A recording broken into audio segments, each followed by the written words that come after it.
I recently just improved my macro and my Debug Screen Reader macro, that is. And I wanted to show off some of the stuff that I now did.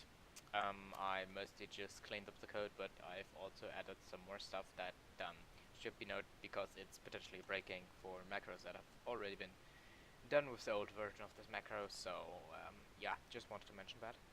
Let me quickly get. So this is the new code. I've already uploaded to Basement stuff.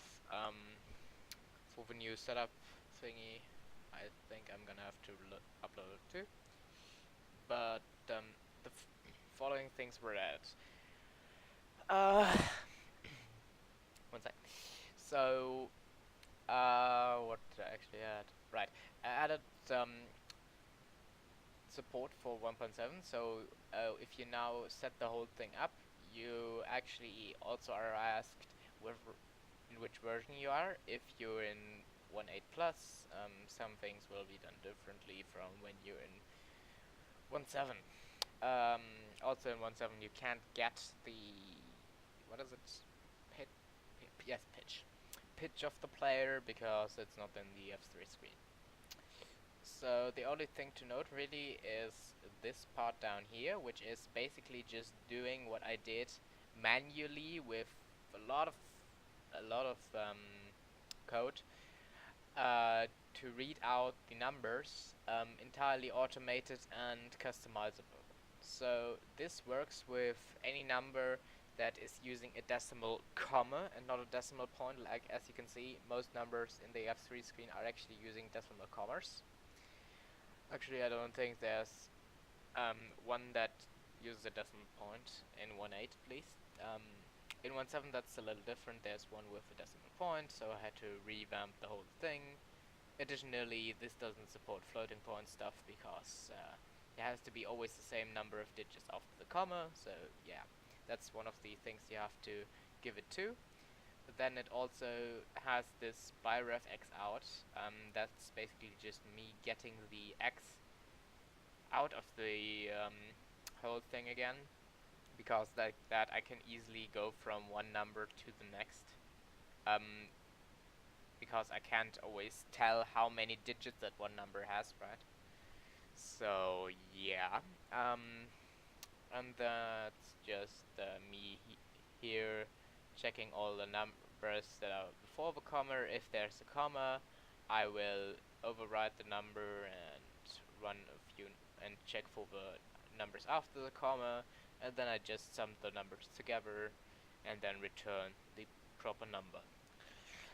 So rather simple actually.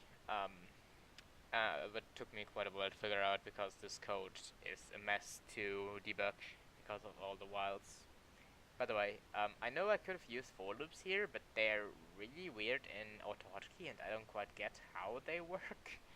So, oh well, this works fine I suppose. Anyway, so here I also then have the get rotation thingy and the get xyz thingy. So there was also some functions added. That being, I think it's, no, turn by and turn to are normal still, and here walk by blocks I've added the effect. So one stands, 0 is the stand-in for no speed, 1 is the stand-in for speed 1, and 2 is the stand-in, or 2 or anything else the stand-in for speed 2.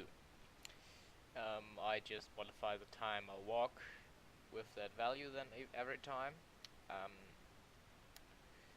And two other things I've added is get vector and get speed. So I can now get the vector that a player is walking at, as well as get the speed that it's walking at, to just yeah, calculating the distance, taking it divided by the time, and take it times 1000. Because the time's measured in, what is it, milliseconds? Yeah, it's milliseconds.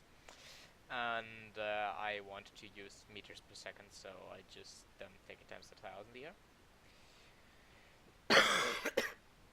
So yeah. That's basically all there's to be said about this whole... Oh, sorry. About this whole thing already. I guess I'm gonna show the setup thingy. I'm gonna back this thing up.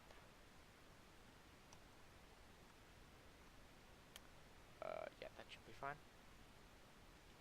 So if I just start setup, as you can see now, I also have the option to choose 1.7, so the options file is slightly different too, and all the usual stuff can delete it again. So yeah, I think this is gonna complain that it's been modified. Wanted.